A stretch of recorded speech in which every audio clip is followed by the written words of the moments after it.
Ellie Chowns.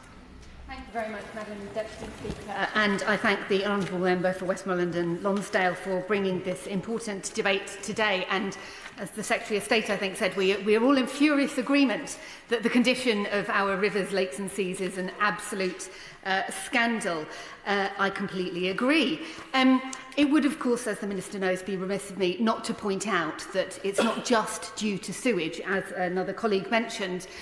Agricultural pollution is a key factor in the condition of our rivers, lakes and seas, and we cannot fix the problem without addressing both of those together. But the subject today is sewage, so I will focus on that. Now, the motion in front of us today, I'm not against introducing a blue flag system for rivers and streams, but to be honest, it is just tinkering around the edges of a broken system. A shortage of flags, a shortage of targets is not the problem. Last year, the Environment Agency gave the water companies collectively a target of 40% reduction in sewage incidents. What did we have? A 30% increase. Monitoring and targets aren't enough if there is no meaningful action, no meaningful sanctions.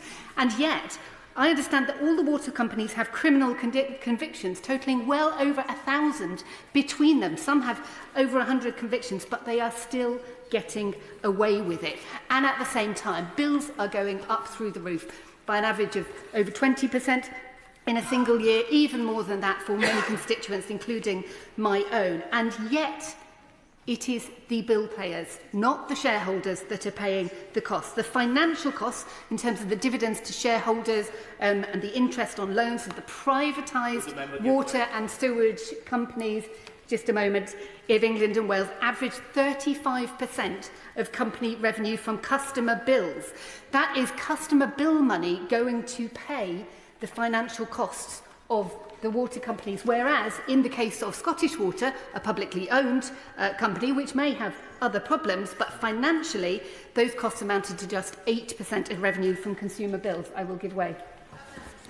I'm grateful for the member in giving way. In my constituency of Blackburn, raw sewage discharge increased by 75% in 2023, yet there's plans to raise bills by 32% in the following 5 years. What's clear is that the British public are being ripped off.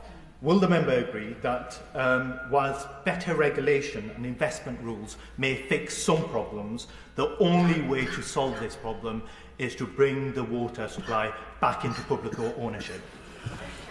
I completely agree with the honourable member. That is precisely the thrust of my argument here. Over the last 3 decades, shareholders have extracted £83 billion in dividends.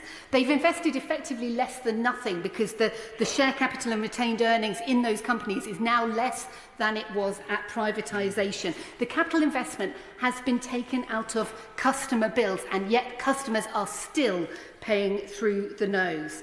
Now, a professor at the University of Greenwich, I have his report here, has shown that the costs of the investment that are needed in the water industry would be much lower under public ownership than under private ownership. And yet, the party opposite, unfortunately, is not willing to consider public ownership when it is clear that that is the only solution, ultimately, to have the control needed to ensure that this essential public utility works in the public benefit.